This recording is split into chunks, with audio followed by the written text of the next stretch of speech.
So Republican state lawmakers in your home state, Georgia, have introduced almost 24 bills to make it more difficult to vote. They are going to end no excuse mail-in voting, which has been there since 2005.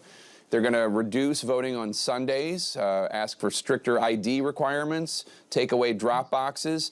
Senate Majority Leader Chuck Schumer in D.C., he called this effort by Georgia Republicans, quote, racist, plain and simple, unquote. Do you agree? And is there any way for Democrats to stop these efforts? Well, first of all, I do absolutely agree that it's racist. It is a redux of Jim Crow in a suit and tie. We know that the only thing that precipitated these changes, it's not that there was a question of security. In fact, the Secretary of State and the governor went to great pains to assure America that Georgia's elections were secure. And so the only connection that we can find is that more people of color voted, and it changed the outcome of elections in a direction that Republicans do not like. And so instead of celebrating better access and more participation, their response is to try to eliminate access to voting for primarily communities of color. And there's a direct correlation between the usage of drop boxes, the usage of in-person early voting, especially on Sundays, and the use of vote by mail, and a direct increase in the number of people of color voting. And in fact, the Secretary of State, Raffensperger, a Republican, has said that he thinks it's Donald Trump insulting the process that led to so many Trump voters not turning out for the special elections, thus handing the U.S. Senate to the Democrats. We should point out, of course, it's not just in Georgia. Republicans in 43 states are pushing more than 250 pieces of legislation that would make it more difficult for individuals to vote. They say they're doing this for vote security. Arizona Republican State Representative John Kavanaugh told CNN, quote, there's a fundamental difference between Democrats and Republicans. Democrats value as many people as possible voting, and they're willing to risk fraud.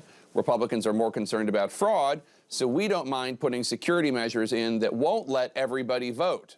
But everybody shouldn't be voting, unquote. What's your reaction when you hear that from a Republican elected official? Well, my reaction when I hear that from any American is that I'm fundamentally disappointed that they misunderstand our democracy. Our system of government demands active participation from citizens to direct the future of our nation. And we should be deeply disappointed in anyone, any American citizen, and certainly anyone who took the oath of office who seeks to restrict access to the right to vote and uses this false predicate of fraud, which we have seen disproven in multiple courts and by the Supreme Court, as well as by the governors and secretaries of state in almost every state. We know that voter fraud did not happen, but we know that voter participation did increase. And we should all be small d democratic in the sense that we should want as many people as possible who are eligible to have a voice in the direction of our nation. If we are willing to invest our dollars, we should be allowed to have a voice in our system. That was the fundamental premise of this nation. And that's why H.R. 1, S.R. 1, and H.R. 4 are such essential pieces of legislation. Because whether it's happening in Georgia, in Arizona, in Pennsylvania, in Kansas, in Iowa, where voter suppression is rearing its head yet again, it is our responsibility to ensure that no matter where you live in the United States of America, the right to vote and the access to that vote is protected.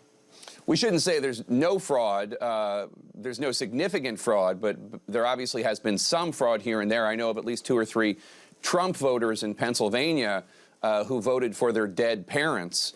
So there has been some fraud, just not anything that would change the course of the election. Okay, I did not see this coming, and I bet no one saw this coming. Coca-Cola, Aflac, Delta Airlines, Home Depot, UPS, and the Georgia Chamber of Commerce have all come out against Republican efforts in Georgia to make it harder to vote. January 6th has changed the dynamics, and the Republicans continue to act as if they don't see the changes. If this was 2010 and a GOP state legislature had tried to push through a restrictive voter access bill, there was an exactly 0% chance that any of the big corporations would even have come out and said anything about it. But today, when we are nearly 2 years out of the midterms and yet Coca-Cola and UPS decided they will come out and call out Republican actions for what it is. The Georgia Chamber of Commerce came out with a strongly worded statement, as it said that it believes the right to vote is one of the most sacred rights of a US citizen and that voting laws must be in line with the rest of the country. which unfortunately is not going to be the case if the GOP succeeds in pushing through some of the regressive bills that are being pushed through the state legislature. Now, how much effect will these public pressure campaigns have? Very difficult to measure that. In Georgia, we have a Republican state legislature, a Republican Secretary of State, and a Republican governor. Kind of the trifecta that you need to pass bills as you see fit.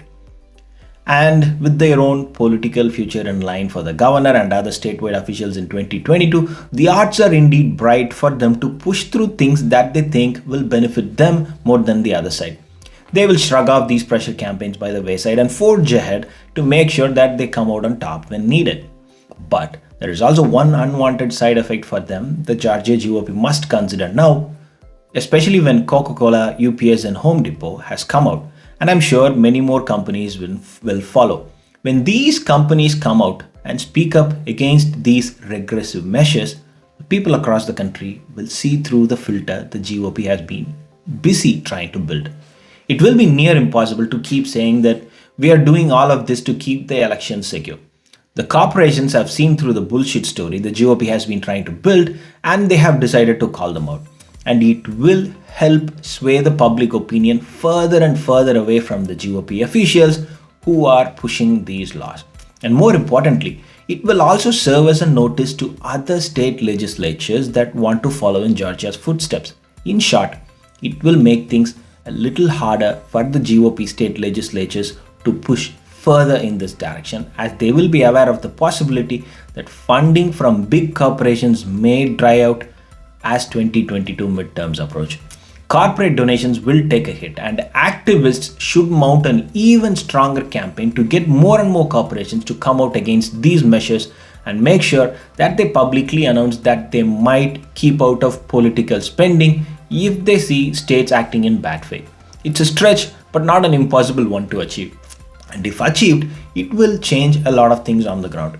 As Newton would say, every action will have an equal and opposite reaction. The Georgia GOP has played its cards, and in their panic, they played it way too early. Now they have to accept the reaction that's coming their way. Thanks for watching. If you like it, please do subscribe.